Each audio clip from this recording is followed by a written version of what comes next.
দেখুন ভিডিওটি কত সুন্দর, দেখুন, মিস করবেন না। ওই সরিষাগুলাকে পুড়িয়ে ফেলতে,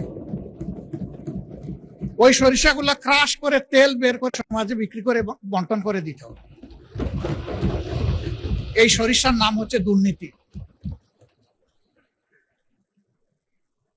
দুর্নীতির পৃষ্ঠপোষক যদি এই সংসদ না হয়, আমি অ্যাবসলিউটলি কনফিডেন্ট বাংলাদেশ থেকে দুর্নীতি কানে ধরে বিদায় নেবে। কিন্তু আমাদের যদি আশ্রয় প্রশ্রয় থাকে, লাইকিং ডিসলাইকিং এইগুলা যদি ক্রিয়াশীল থাকে, দুর্নীতি বাংলাদেশ থেকে বিদায় নেওয়ার কোনো কারণ নেই। এই ক্ষেত্রে যদি এই দুর্নীতির সাথে আমি কিংবা এখানকার কেউ জড়িত থাকে, কাউকেই ছাড় দেওয়া উচিত নয়। আমি পার্টিকুলারলি কাউকে এটার দ্বারা মিন করছি না। আমরা ভুলের ঊর্ধ্বে, আমরা সব অপরাধের ঊর্ধ্বে, এ দাবি জীবনে আমি করব না এবং আমি মনে করি কারোই করা উচিত না।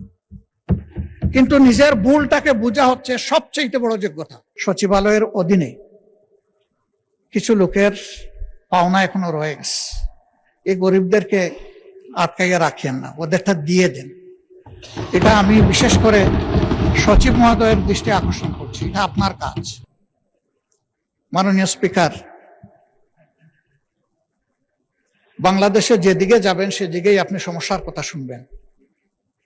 সমস্যা আর কোনো অন্ত নাই।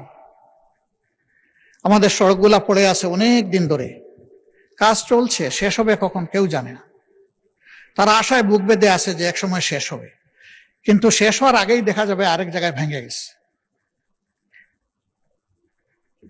তো এই জায়গাগুলা এবার মাননীয় অর্থমন্ত্রী মহোদয় আমাদেরকে আশ্বস্ত করেছেন যে আর্থিক খাতে শৃঙ্খলা ফিরে আনা, এটা সরকারের প্রথম অগ্রাধিকার। আমরা এই জিনিসটা দেখতে চাচ্ছি। আমরা দেখতে চাই এই পার্লামেন্ট থেকে শুরু করে সর্বত্র এটার প্রতিফলন ঘটছে। ব্যাংক, বিমা সেক্টর, কর্পোরেশন, স্টক মার্কেট, সব জায়গায় একটা শৃঙ্খলা ফিরে আসছে, এটা দেখতে চাই। এখন যিনি অর্থমন্ত্রী, তিনি একসময় চিটাগাং স্টক এক্সচেঞ্জের চেয়ারম্যান ছিলেন। সেই সময় আমারও ছোট্ট একটা হাউস ছিল, একটা মেম্বারশিপ বা ব্রোকারেজ ছিল আমার।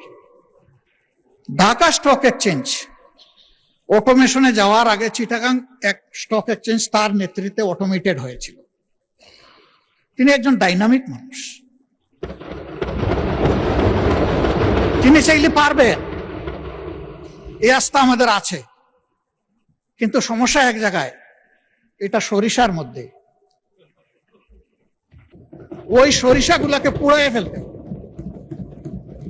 ওই সরিষাগুলা ক্রাশ করে তেল বের করে সমাজে বিক্রি করে বন্টন করে দিতে হবে।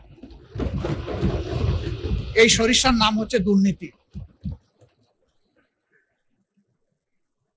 দুর্নীতির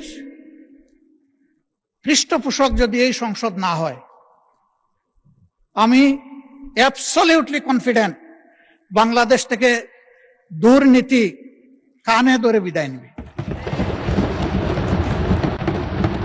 কিন্তু আমাদের যদি আশ্রয় প্রশ্রয় থাকে, লাইকিং ডিসলাইকিং এইগুলা যদি ক্রিয়াশীল থাকে, দুর্নীতি বাংলাদেশ থেকে বিদায় নেওয়ার কোনো কারণ নেই। কেউ দায় দেন আমলাদেরকে, কেউ দায় দেন ব্যবসায়ীদেরকে, কেউ দায় দেন রাজনীতিবিদদেরকে।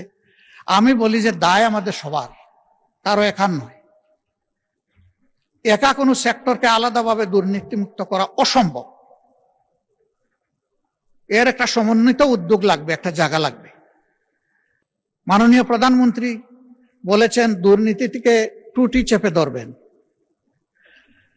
আমরা আপাতত চাচ্ছি দুর্নীতির হাত চেপে ধরেন এবং হাতের মধ্যে কড়া লাগাই দেন, হ্যান্ডকাপ পরাই দেন, দিয়ে বলেন যে আর বাড়াবাড়ি করলে পায়েও তোমাকে ক্রস বেড়ি লাগাই দেব। এরপরে যদি আর বাড়াবাড়ি করো তাইলে ঠিকই মুখে তালা দিয়ে দেব। তখন টুটি চেপে ধরা হবে ইনশাল্লাহ। এই ক্ষেত্রে যদি এই দুর্নীতির সাথে আমি কিংবা এখানকার কেউ জড়িত থাকে, কাউকেই ছাড় দেওয়া উচিত নয়।